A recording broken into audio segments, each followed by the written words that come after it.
आप सभी दर्शकों को मैं बोलूं, क्योंकि देखिए अभी माहौल होने वाला है बिल्कुल अच्छा, गर्म और जोशीला। क्योंकि दिव्या दत्ता जब बोलना शुरू करती हैं तो आप सब दूर तो नहीं रह पाएंगे, बेहद करीब आ जाएंगे। तो इसलिए पहले ही आ जाएं, अपनी जगह पर बैठ जाएं और सीट्स पर विराजमान हो जाएं। सारे दर्शक जो भी हमारे दोस्त मित्र हैं अभी आ जाएं और क्लोज। और मैं आमंत्रित करूंगा इस वक्त स्टेज पर नेहा बातम को, और नेहा बातम के साथ दिव्या दत्ता।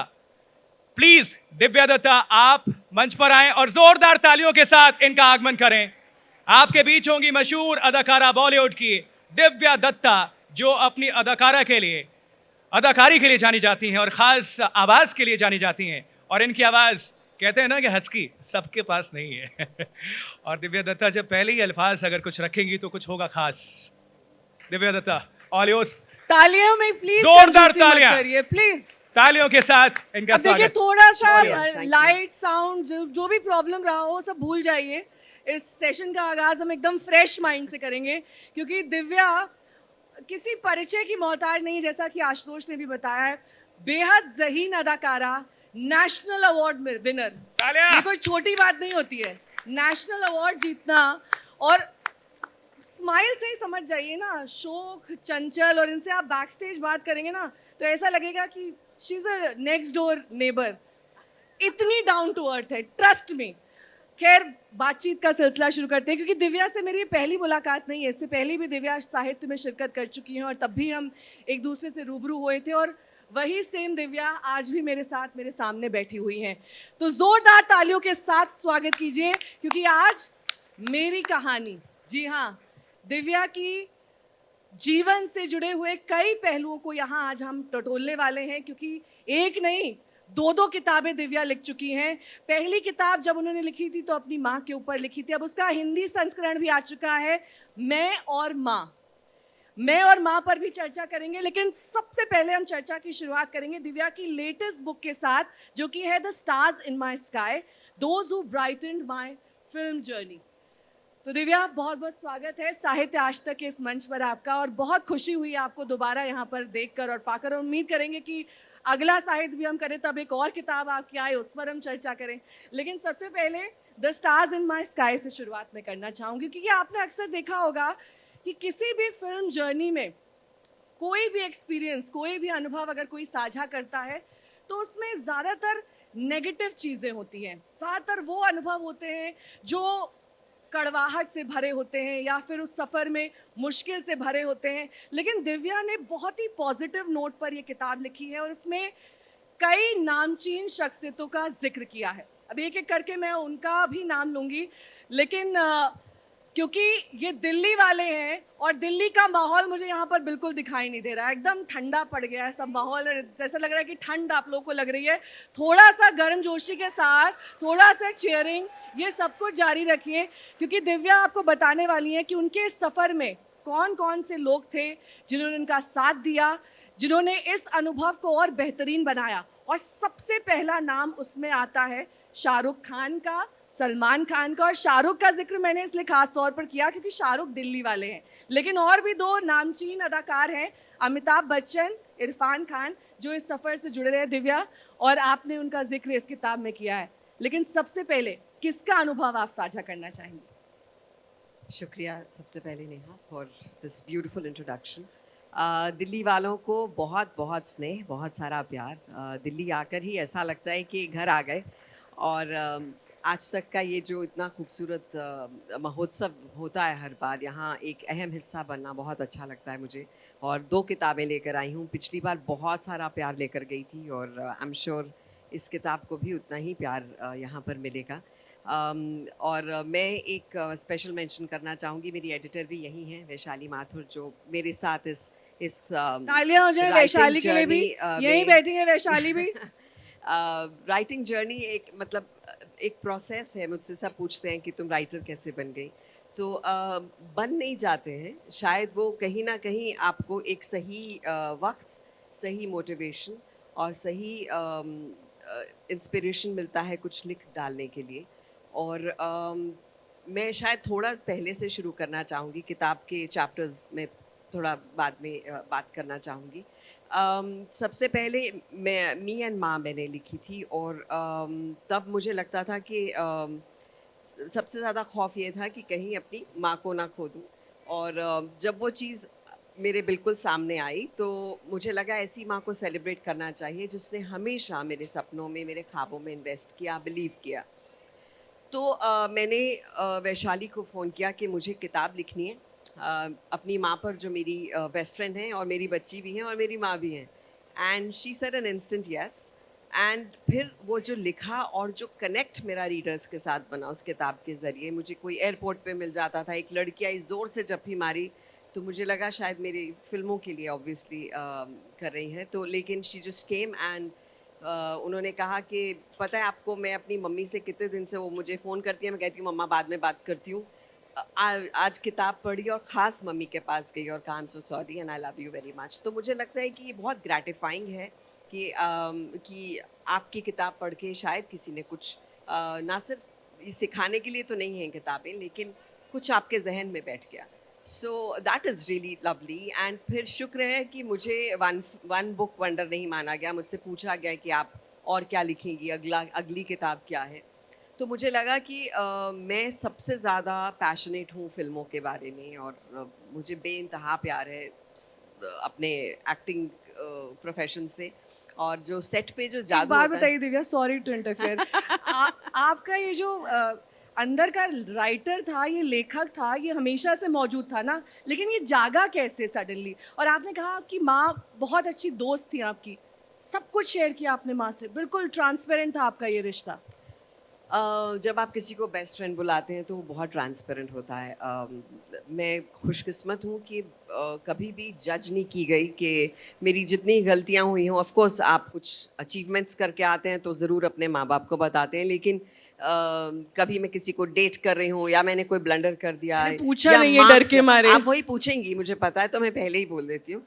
तो वो सबसे पहले आके मैं मम्मी को ही बताती थी, और उसमें फिर वो क्रॉस हो जाता था या फिर ऐसे हो जाता था या फिर मौन व्रत होता था, लेकिन पता सब होता था उनको। So that used to be there and I am glad, क्योंकि एक जीवन में जो आपको क्या बोलते हैं वो संभालता है ना कोई, वो she was that for me. So I think अपने पेरेंट्स के साथ अगर आप ट्रांसपेरेंट हैं तो then you don't look outside for best friends. माँ का रोल तो मुश्किल होता ही है, बेटी का रोल कितना मुश्किल था निभाना, क्योंकि अगर ऐसी माँ हो जिनसे सब कुछ शेयर कर रहे हो, कहीं ना कहीं एक ये भी आपके मन में होता है कि कभी ये फ्रेंड नहीं रहा तो फिर कहाँ जाऊंगी मैं। म्यूचुअल होता है हर रिश्ता नेहा। जब मेरी माँ माँ थी तो मैं बेटी थी, जब मेरी माँ मेरी एक रोल रिवर्सल होता है, तो वो कहीं बच्ची बन गई तो शायद मैं उनकी माँ बन गई, और जब बेस्ट फ्रेंड्स थे तो दोनों बेस्ट फ्रेंड्स थे। कौन सा ज्यादा परिपूर्ण करने वाला था रिश्ता? आप ऐसा नहीं कह सकते, हर रिश्ते का एक मज़ा है, जायका है, और मुझे लगता है उस जायके का स्वाद हमेशा रहने देना चाहिए, उसे उसे जज नहीं करना चाहिए।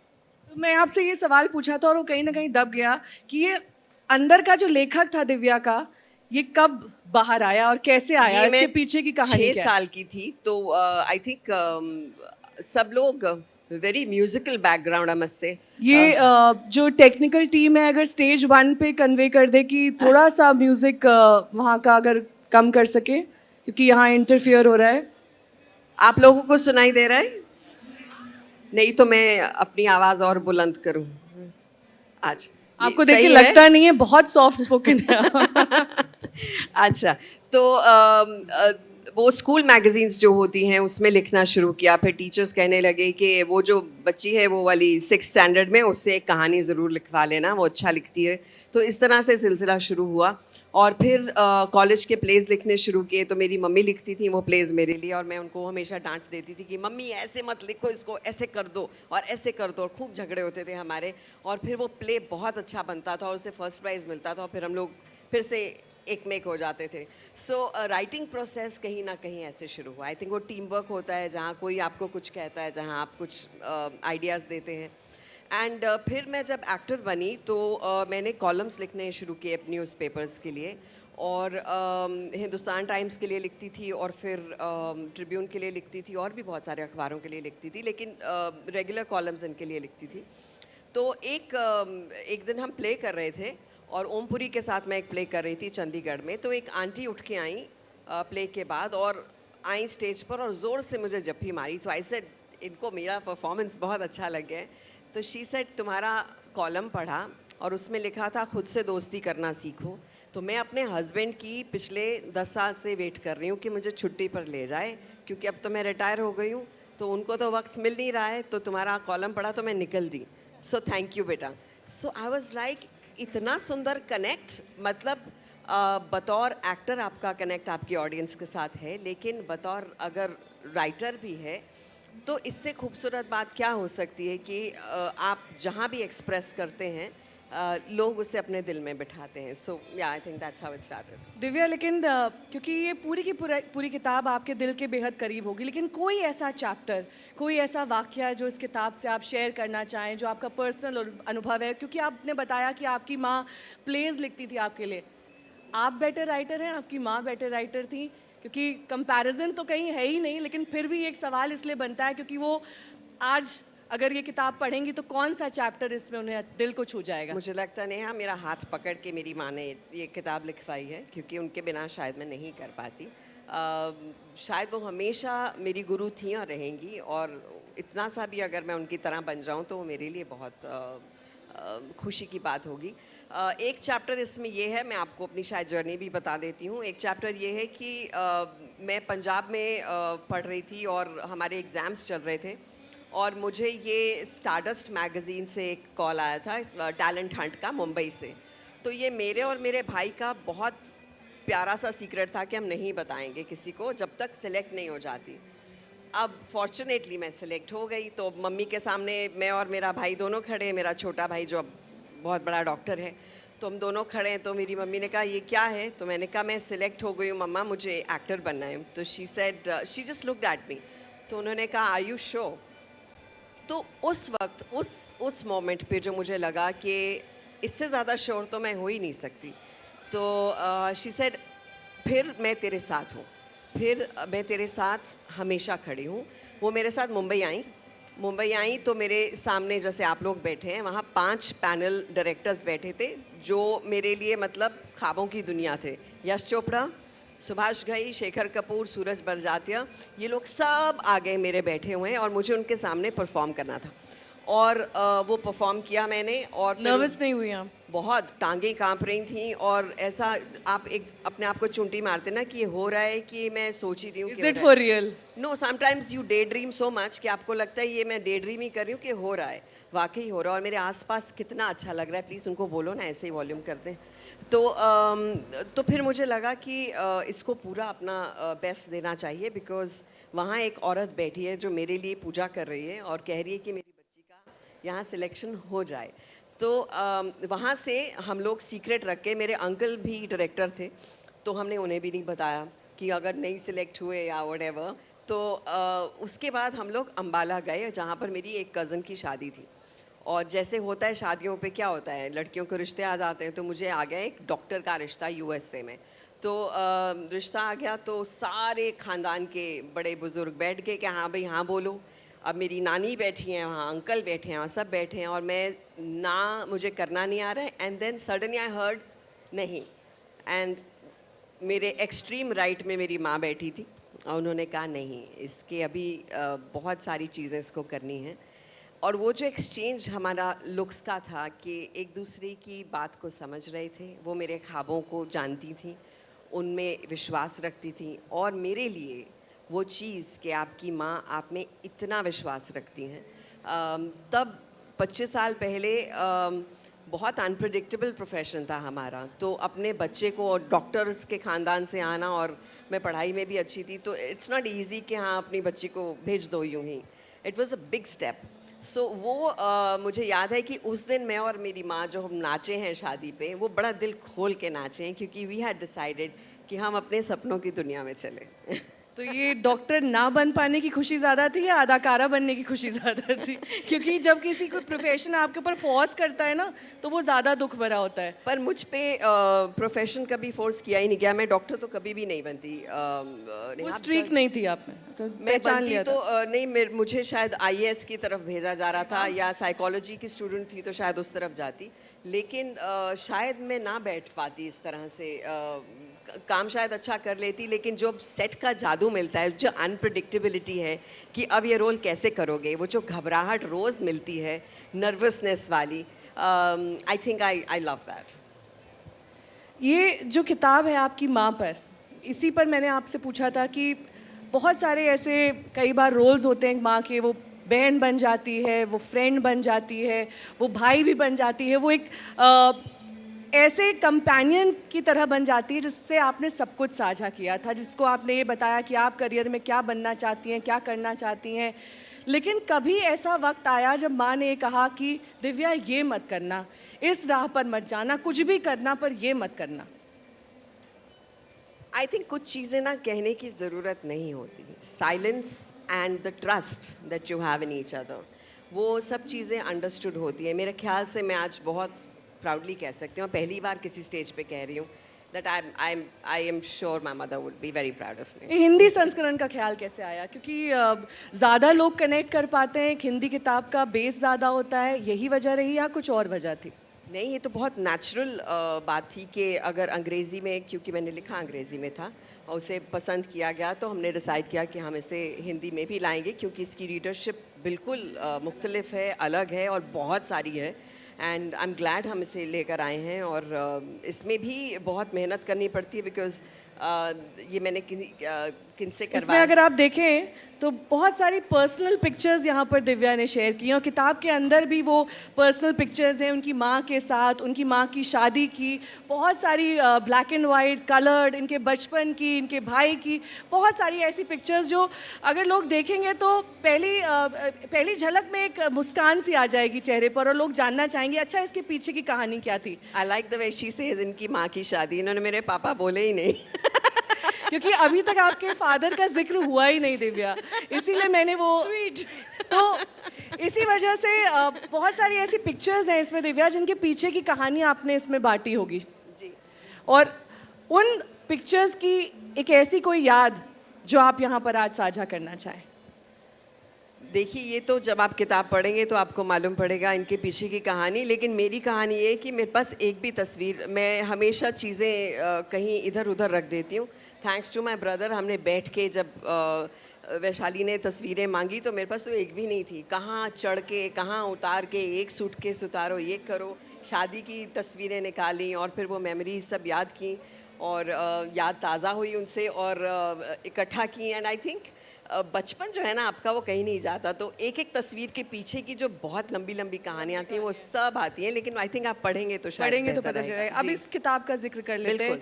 क्योंकि ये किताब और इसके पीछे की इंस्पिरेशन सबसे पहले हम जानना चाहेंगे, क्योंकि क्या वजह रही जो आपने अपने जीवन, आपने अपने करियर और करियर पाथ में जो जो आपसे राब्ता हुआ, उन सभी एक्सपीरियंसेस को इनमें साझा किया और उसको एक बहुत पॉजिटिव नोट में हाईलाइट किया, बहुत ही सकारात्मक तरीके से।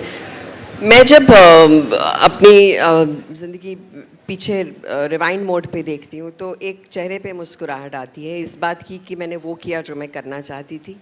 दूसरी बात, कुछ ऐसे खूबसूरत प्यारे लोग मिले जिन्हें शायद मैं बचपन से काम करते देख रही हूँ, चाहे वो डायरेक्टर्स हों, एक्टर्स हों, बच्चन साहब हों, श्याम बेनेगल हों, यश चोपड़ा हों। इन सब को के साथ काम करना मेरे लिए ख्वाब था और फिर कहीं ना कहीं जाके इनके साथ एक अच्छे प्यारे बॉन्ड्स बन गए, रिश्ते बन गए। तो मुझे लगता है I am very lucky that way कि ये मोमेंट्स मेरी लाइफ में आए और कहीं ना कहीं सेट पर कुछ ना कुछ मैं इनसे लेकर गई। तो वो चीज़ें बोलना बहुत ज़रूरी है, क्योंकि हम लोग मैगज़ीन्स देखते हैं या कुछ देखते हैं, सो इट्स ऑलवेज़ लाइक किसने किससे लड़ाई की, किसने किसको क्या कहा, ये नहीं देखते कि कौन किसके काम आया। So I think this book was for that.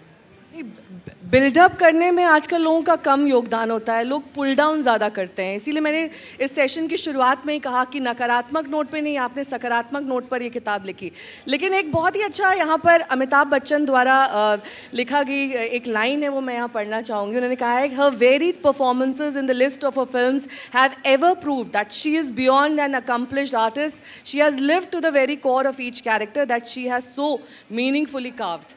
तो इस बात के लिए तालियां होनी चाहिए, क्योंकि एक बेहद नामचीन actor, one of the greatest in this industry, वो दिव्या के बारे में इतने अच्छे शब्द लिख रहे हैं। कहीं ना कहीं एक sense of achievement, sense of pride Divya, और वो आप अपने आप को ज़मीन से कैसे जोड़ पाती हैं फिर जब इतनी अच्छी बातें सुनती हैं?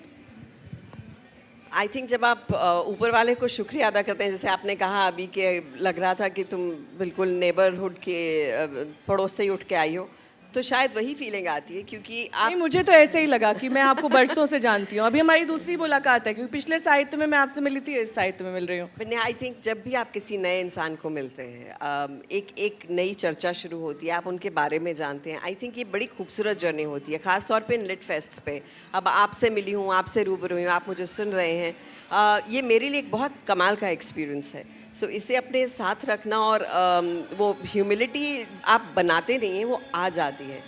या तो आप बहुत एरोगेंट हो सकते हैं, या फिर आप शुक्राने में रह सकते हैं कि आई एम ग्लैड कि जब सपने पूरे होते हैं तो उसका सिर्फ और सिर्फ शुक्रिया अदा किया जाना चाहिए। तो अब एक एक करके उन किरदारों पर आ जाते हैं जिनकी बात आपने इस किताब में लिखी है। सबसे पहले आप किसका जिक्र करना चाहेंगे? आप बोलें किसका? क्योंकि शाहरुख खान दिल्ली से जुड़े हुए हैं, इसलिए शाहरुख खान का जिक्र कर लेते हैं। यहाँ पर बहुत सारे शाहरुख के फैंस होंगे। शाहरुख के लिए कितने लोग सुनना चाहते हैं? क्या लिखा है दिव्या ने इस किताब में? काफ़ी सारे हैंड्स हैं। तो ऑफ कोर्स मैं भी उतनी ही बड़ी फ़ैन हूँ शाहरुख की, और मुझे लगता है मेरे सबसे ज़्यादा चार्मिंग कोई को एक्टर रहे हैं तो वो शाहरुख रहे हैं। वीर ज़ारा ऑफ कोर्स आप सबने देखी है, ये तो मैं पूछती भी नहीं किसी को कि आप सबने वीर ज़ारा देखी, because everyone has seen the film. तो उनसे मेरी पहली मुलाकात हुई थी एक ऑफिस में, प्रोड्यूसर्स के ऑफिस में, जहाँ मैं अपनी तस्वीरों का पोटला लेकर गई थी मिलने के लिए, जो रेगुलर राउंड्स करते हैं। ये पोटला क्यों आपने यूज़ किया? क्योंकि फाइल होती है ना इतनी बड़ी तो सी, फाइल ही बोल रही थी। देखो पोटला सुनने में कितना इंटरेस्टिंग लगता है। तो और वो क्या है, वो तस्वीरें में थी ही नहीं, वो अल्ट्रा ग्लैमरस पिक्चर्स खिंचवाई थी और वो मैं लेकर गई थी। ये भी काफ़ी ग्लैमरस है, ये देखिए, ये जो वो तो मैं इनहेरेंटली ग्लैमरस, नेचुरली ग्लैमरस, वो अलग था। सो एनीवे, तो मैं सीढ़ियों से उतर रही थी और एक कोई इंसान फटफट सीढ़ियों से चढ़ रहा था, और मेरा ये पोटला जो था वो गिर गया। और ऐसे फिल्मी वो जो होता ना, एक कि हम उठा रहे हैं दोनों एक साथ, and is like I am so sorry, I am so sorry. और मैंने उनको ऐसे देखा, ऐसे डरे बाप रे ये तो शाहरुख हैं। And then Shahrukh, because I had seen Fauji, और उनकी अभी वो 2-3 फिल्में आई थी, and he was a craze, and I had a huge crush on him. I was like my god Shahrukh. और ये वेट करती थी कि शायद इनके साथ कभी काम करने का मौका मिले। फिर मेरे एक मित्र थे जो बोले कि दिल से नाम की एक फ़िल्म शुरू हो रही है, और तो मैंने कहा मैं तो किसी को जानती नहीं, तो मैं कैसे दिल से करूँगी। चलो एक मीटिंग तुम शाहरुख से कर लो, देखते हैं क्या होता है। तो ऐसे शाहरुख कहाँ हैं? तो उन्होंने कहा दिल्ली कैनॉट प्लेस में शूटिंग कर रहे हैं। तो उस वक्त वैनिटी वैन्स नहीं होती थी, तो मुझे कहा गया, मेरे दोस्त ने कहा कि एक दुकान के पास खड़ी हो जाना, तुम्हें कोई ले जाएगा। अच्छा ऐसे ठीक है। तो अब सपोज़ 5 बजे का वक्त था, तो 5:10 हो गए, और मैंने देखा कि कैनॉट प्लेस इतना भरा हुआ खचाखच लोगों से, जैसे कि लोगों का ही एक समुंदर है वहाँ पर। There was no car, no scooter, nothing. And suddenly मुझे एक लड़का नज़र आया जो चेस सीक्वेंस कर रहा है, दौड़ता दौड़ता दौड़ता। ऐसे ये तो शाहरुख है, तो ऐसे ये तो शूटिंग कर रहे हैं, भूल गए कि मैं आने वाली हूँ। I turned and I was leaving. तो सडनली पीछे से आवाज़ आई, एक्सक्यूज़ मी, आप दिव्या हैं? तो मैंने पीछे मुड़ के देखा, तो 6-7 ऐसे सिक्योरिटी वाले और एक कोई और थे। तो बोले आप दिव्या हैं? मैंने कहा हाँ जी। तो बोले आइए, शाहरुख सर ने बुलाया है। तो सारे ऐसे चीरती हुई ऑडियंस को, वो जितना ग्रुप खड़ा था, मैं छोटी सी और ऐसे निकल रही हूँ, बड़े बड़े वो सब ऑन्टोराज पूरा साथ में, और सब मुझे ऐसी डर्टी लुक्स दे रहे हैं कि ये कौन है जिसको ये सब लेकर जा रहे हैं। ऐसे एक जीप में बैठे थे शाहरुख, और ऑडियंस जितने भी वहाँ क्राउड था, सब ठक ठक ठक ठक उसको जीप को मार रहे थे कि शाहरुख शाहरुख शाहरुख। उसके बीच में शाहरुख ने अपना हाथ ऐसे बाहर निकाला फिल्मी स्टाइल में, मुझे जीप में चढ़ाया, और उन्होंने कहा चाय पियोगी, मैंने कहा नहीं मैं चाय नहीं पीऊँगी। Said what brings you here, तो मैंने कहा मुझे ना दिल से करनी है तो बड़े प्यार से उन्होंने मुझे सुना और फिर उन्होंने कहा I will, all I can do is convey your message. I said please do. और फिर मुझे मनी सर का मैसेज आया कि तुम्हें मैं ज़रूर लेता, लेकिन उस तुम्हारी रात आप सो पाई थी? नहीं, ऐसे मैंने क्रश हाथ से भी नहीं मिलने को धोया। मौका हाँ, मिले और चाय पूछ ले तो कोई सो पाएगा क्या? नहीं, not at all.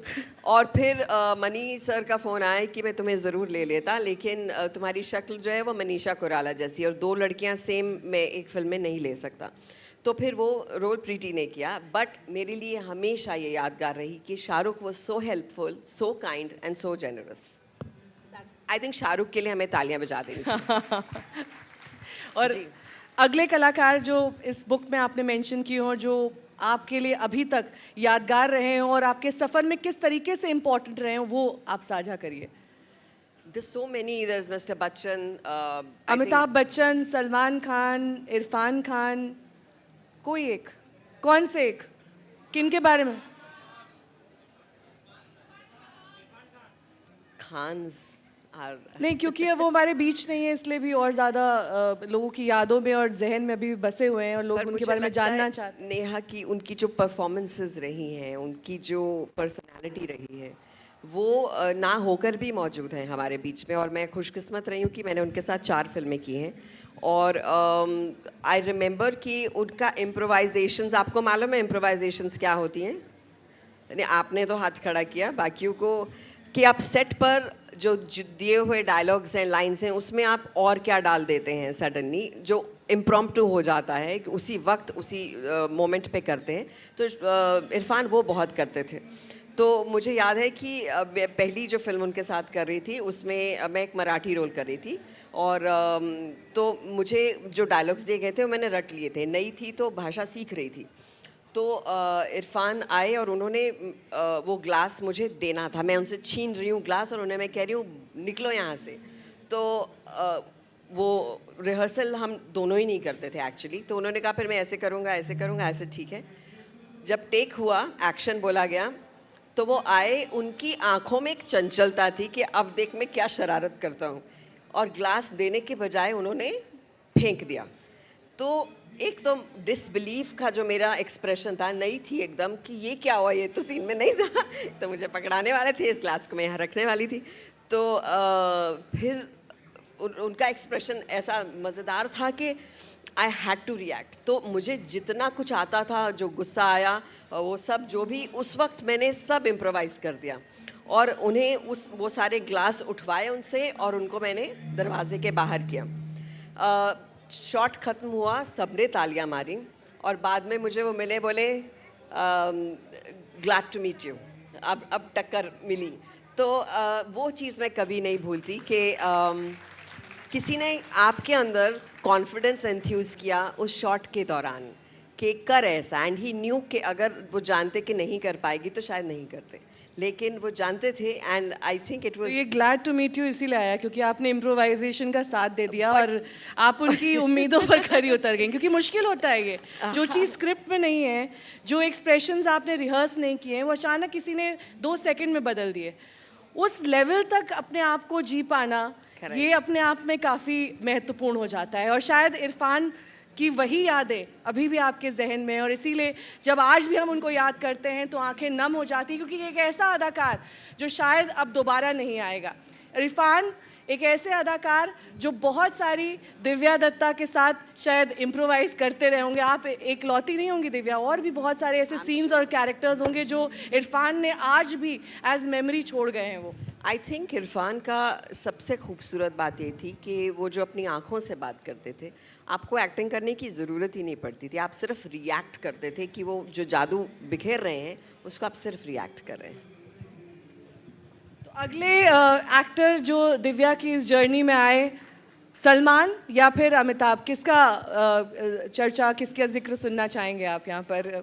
Amitabh Bachchan, Amitabh Bachchan के लिए यहाँ पर लोग आप सबको शायद पता नहीं होगा, अभी मुंबई में बच्चन साहब के 80th बर्थडे पे उनकी फिल्मों का रेट्रो किया गया। तो जो हमारी बचपन की यादें वहाँ ताज़ा हुई, क्योंकि हमने अमर अकबर एंथनी, सत्ते पे सत्ता, डॉन, ये सब फिल्में फुल हाउस में बैठकर देखी और अपने बचपन की यादें ताज़ा की, और इतनी सीटियाँ, इतना तालियाँ, और सबको डायलॉग्स बच्चन साहब के याद रटे हुए. I think that's the love that he gets from people. मेरी ज़िंदगी में भी आई थिंक वो I wanted to be an actor thanks to him. उनकी फ़िल्में देखी थी मैंने सबसे पहले, शायद लावारिस देखी थी, और मुझे था कि ये जो भी हैं मुझे इनकी दुनिया को बिलोंग करना है. तो मैं अपनी माँ के साड़ी दुपट्टे फाड़ के वो पान तो हम लोग खा नहीं सकते थे, तो पान लगा के वो डॉन का जो गाना था, खई के पान बनारस वाला, उस पे तो मैं अपने नेबरहुड से बच्चों को बुलाती थी और उनको घूस देती थी कि भाई गुलाब जामुन समोसे की पार्टी होगी और तालियां ज़्यादा बजाओगे तो रूह अफ़ज़ा भी मिलेगा, तो मेरी परफॉर्मेंस पे तालियां बजाओ. सो जब वो हुआ उसके बाद मुझे था कि I would love to be in a place where mister Bachchan is. And जब मैं फाइनली फिल्मों में गई और मेरी पहली फिल्म बागबान उनके साथ थी, तो बहुत एक्साइटेड थी मैं, इतनी एक्साइटेड कि मैंने देखा ही नहीं कि रोल जो था वो मतलब काफ़ी मीन था, वो जो उनकी बहू का रोल था. तो रोज़ मैं जाके उनको गुड मॉर्निंग सर करती थी और जाके बैठती थी, और धीरे धीरे मैं उदास होनी शुरू हो गई. और एक दिन घर जाके शूट के बाद मैं रोने लग गई. तो मेरी माँ ने कहा कि क्या हुआ, शूट अच्छा नहीं हुआ? ऐसा नहीं, शूट तो बहुत अच्छा हुआ, अभी मुझे समझ ही नहीं आया मैं रो क्यों रही हूँ. तो अगले दिन मैं गई तो mister Bachchan was there, so I said a very ढीला गुड मॉर्निंग. कहा गुड मॉर्निंग सर. तो आई एम श्योर वो जितने सेंसिटिव हैं उन्होंने रियलाइज़ किया कि यहाँ पे कुछ गड़बड़ है. तो उन्होंने कहा कम या. तो मैं गई तो उन्होंने कहा तुम्हें पता है कि तुम मेरे साथ सही बिहेव नहीं कर रही हो इस फिल्म में. तो मैं कहा सर ये डायलॉग्स हैं. अब मैंने तो क्या अपने आप को डिफेंड करने के लिए बोला ये डायलॉग्स हैं, लेकिन I think that is what exactly he wanted to tell me कि ये सिर्फ डायलॉग्स हैं, तुम सिर्फ एक्टिंग कर रही हो, ये सही नहीं है, तो तुम मतलब खुश रहो. तो पिन ड्रॉप साइलेंस हुआ हम दोनों के बीच में, और फिर हम दोनों मुस्कुराए और बोले तुम्हें मैं गचक खिलाता हूँ और मेरा फैन फॉलोइंग ना अभी तुम्हारे पीछे पड़ने वाला है. अच्छी बहू की तरह आपने चाय पिला दी. But I think he taught me how to disconnect from a role. नहीं, जोक्स अपार्ट, मैं आपसे ये सवाल भी करना चाहती थी कि कई बार दिव्या आपके जो पर्सनल लाइफ के मूड्स होते हैं वो आपकी परफॉर्मेंसेस को कितना अफेक्ट करते हैं और उससे कैसे आप बाहर निकलती हैं? रात में, सुबह में कुछ हुआ आपके साथ, कोई ऐसा वाकया हुआ जिससे आप डिस्कनेक्ट नहीं कर पाई और वो कहीं ना कहीं आपको प्रभावित करता रहा आपकी परफॉर्मेंस के दौरान? ऐसा कभी हुआ आपके साथ? ये हुआ कि परफॉर्मेंस जब कर दी, और यही मैं बता रही हूँ कि जब बागबान की तो ये मुझे अफेक्ट करने लगा, मुझे मालूम ही नहीं था कि मुझे अफेक्ट कर रहा है. तो धीरे धीरे कोशिश करके मैंने अपने रोल्स को सेट पर ही छोड़ा कि घर पे मैं जब आऊँ तो दिव्या ही रहूँ, मस्ती करूँ, मजाक करूँ, जो भी करती हूँ वो करूँ. लेकिन फिर भी कई रोल्स ऐसे होते हैं जो आप चाहकर भी उन्हें आप सेट पर नहीं छोड़ सकते. लाइक आई डोंट नो आप लोगों ने में से कितनों ने नेटफ्लिक्स पे वो मेरा शो देखा है ज़िंदगी इन शॉर्ट. उसमें एक मैरिटल रेप की कहानी है. तो मेरे साथ संजय कपूर थे, उसमें दोस्त हैं, मित्र हैं. तो हम लोग मतलब खुशी खुशी सब सेट पे शूट किया, सब अच्छे से किया. एक दिन के बाद अगले दिन पता नहीं क्या हुआ, मैं ज़ोर ज़ोर से रोने लग गई. And I don't know what happened. मतलब आप क्या करोगे, सबके सामने तो नहीं रोगे. मैं I went to the washroom and I started crying and I don't know why I am crying. तो फिर ख्याल आया कि वो जितनी भी जो ट्रैजिक चीज़ें थी उस रोल की, शायद मैं ले आई, नहीं छोड़ पाई, और उसको एड्रेस करना पड़ता है और फिर आपको आगे जाना पड़ता है. इट्स नॉट ईजी बिकॉज आप वो रोल सिर्फ निभा नहीं रहे हो, आप उनको जीते हैं, फील करते हैं उस मोमेंट के लिए. शायद आप वो बन जाते हैं और आप रियलाइज़ नहीं करते. जब ऐसा कोई मोमेंट आता है जब आप इमोशनली सेंसिटिव हो जाती हैं, किसी से शेयर करती हैं या अंदर ही दिव्या या फिर किताब में उसको उतार देती हैं? देखिए पहले मम्मी होती थी, 15-20 फ़ोन कॉल चले जाते थे उनको.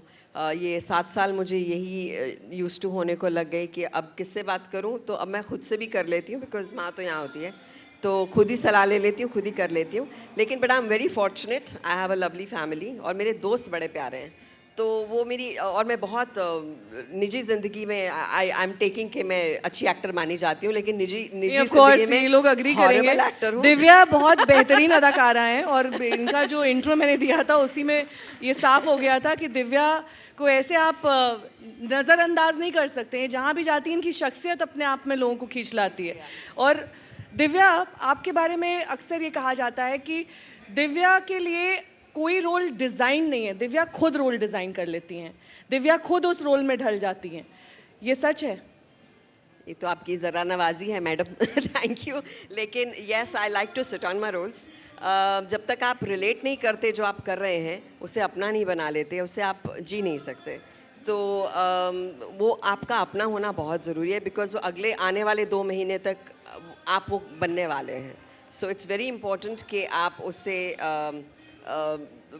बहुत ज़्यादा कंफर्टेबल हों, रिलेट करें उससे। So yes. आपको कभी ऐसा लगा मुझे ये रोल नहीं करना चाहिए था? आप हमें कहना है कि जाओ यहाँ से?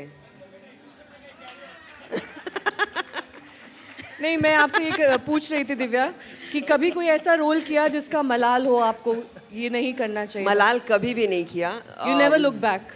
No, I think these are experiences. गिरोगे नहीं तो उठ के वो देखोगे कैसे कि कहाँ गिरी थी यार, बड़ा मज़ा आया। गिर के उठे और मिट्टी मिट्टी पहुँची, कपड़े साफ किए, तो चमकते कपड़े अच्छे लगते हैं ना फिर, तो और ज़्यादा उनकी आपको इम्पोर्टेंस लगती है ज़िंदगी में। आप स्ट्रेट जाओगे तो लाइफ तो ऐसी होनी चाहिए ना। इससे पहले कि आशुतोष कहे, मैं खुद ही, क्योंकि अगले सेशन का वक्त हो रहा है, दिव्या एक कविता हमें यहाँ पर सुनाएंगी जो उनकी माँ ने, अगर मैं गलत नहीं हूँ, माँ ने लिखी है जी। और उसी के साथ हम इस सेशन को समाप्त करेंगे। दिव्या, वो बेचारा कह नहीं पा रहा है। वो डर गए आपसे। नहीं, वो वाला मैं भी सुनूंगा, वो वाला मैं भी सुनूंगा जिसकी नेहा जो कह रही हैं। मैं ये पोएम जो है, आई डोंट नो आपने अगर ऑनलाइन सुनी होगी अखबार, ये उन दिनों की बात है जब मतलब मुझे लगता था मैंने 20 फिल्में साइन कर ली हैं जब मैं आई थी फिल्मों में, और बाद में पता चला कि इनमें से तो एक भी फिल्म का हिस्सा नहीं हूँ मैं। और मेरी माँ से पंजाब में सब उनके दोस्त और नेबर्स पूछते थे, हाँ जी आपकी बेटी क्या कर रही है आजकल, कौन सी फिल्में कर रही है? पंजाबी में बोलो ना प्लीज। हाँ, की करती है हुन तुहाडी कुड़ी आजकल की करती है, केड़ी फिल्म करती है? So then my mother used to see newspapers and she would wish कि शायद मेरी बेटी का भी एक राइट अप इस अखबार में आएगा, तो ये पोएम्स लिख के वो मुझे भेजती थी, वो मैं आपको सुनाती हूँ। आज फिर अखबार आया है, रोज़ की तरह झट से उठाया, देखा और फेंक दिया। कोई तेरी खबर हो तो पढूं, कोई तेरी तस्वीर हो तो देखूं, वरना अखबार के इन अक्षरों में मेरे लिए क्या रखा है? मेरे लिए दुनिया की खबर तुम्ही से है, तुम हो इन अक्षरों में तो खबरें हैं, तुम हो इस दुनिया में तो दुनिया है, तुम्हारे सिवा कोई और खबर मैं क्या समझूं, तुम्हारे सिवा कोई और तस्वीर मैं क्या देखूं। एक सेकंड, नहीं, पर अभी इन खबरों का क्या करूं जिसमें तेरी कोई बात नहीं। एक आस है बहुत दूर कहीं, एक ख्वाब है बहुत दूर कहीं, एक वायदा है बहुत दूर कहीं, एक इरादा है बहुत दूर कहीं। आज फिर अखबार छप के आया है, कल भी अखबार छप के आएगा।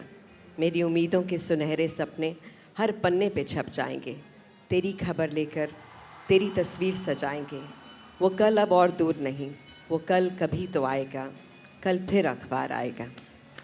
ओह, और अखबार के सुनहरे पन्नों पे दिव्या का नाम छप जाएगा, क्योंकि दिव्या की ये जो किताब है, I am sure it's going to do very well and it has already done very well and congratulations to her. और ज़ोरदार तालियों के साथ हम एक बार फिर से दिव्या का शुक्रिया कहना चाहेंगे। बहुत बहुत शुक्रिया दिव्या हमारे साथ साहित्य आज तक में शामिल होने के लिए। उम्मीद करते हैं अगले साल फिर आप एक नई किताब के साथ हमारे साथ यहाँ पर रूबरू हों, हाजिर हों। बहुत बहुत शुक्रिया आप सभी का भी, थैंक यू वेरी मच। एक बार जोरदार तालियां दिव्या दत्ता के लिए।